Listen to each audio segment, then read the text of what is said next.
The supermarket chain Southern Co-op is facing criticism after trialling facial recognition in some of its stores. It says the technology is being used to try to curb an increase in shoplifters and abuse against staff. But the move has sparked concerns among privacy campaigners. Silkie Carlo is the director of the privacy campaign group Big Brother Watch and joins us now. Good to see you.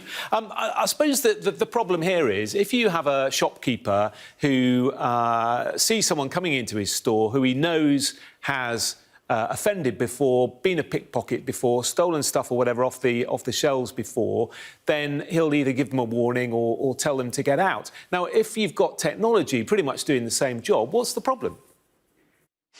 Well, the technology isn't doing the same job. The technology is taking biometric scans of everyone that goes into the store.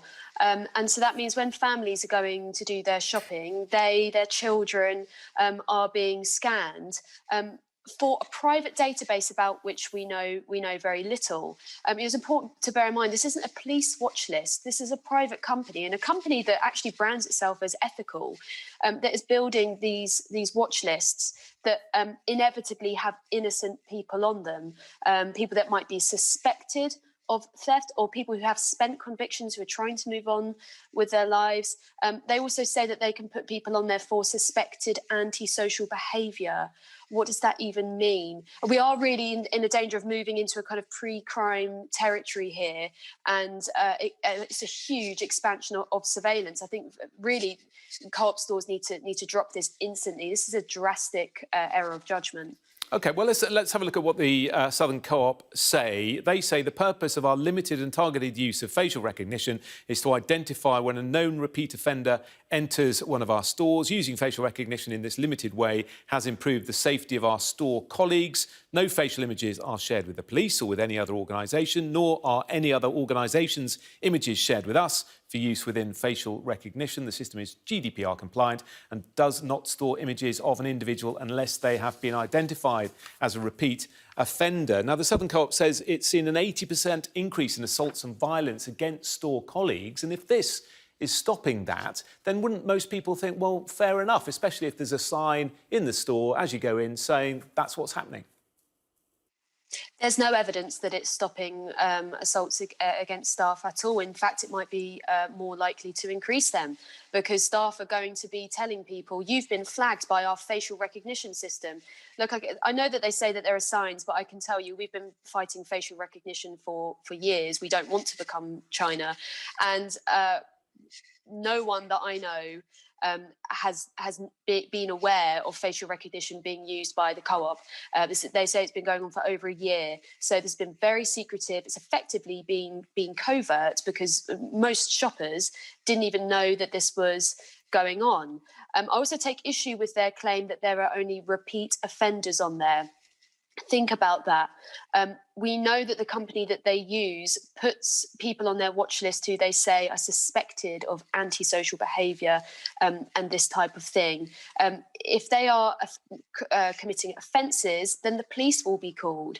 You know, we don't have privatised policing in this country. Co-op supermarkets are not the police.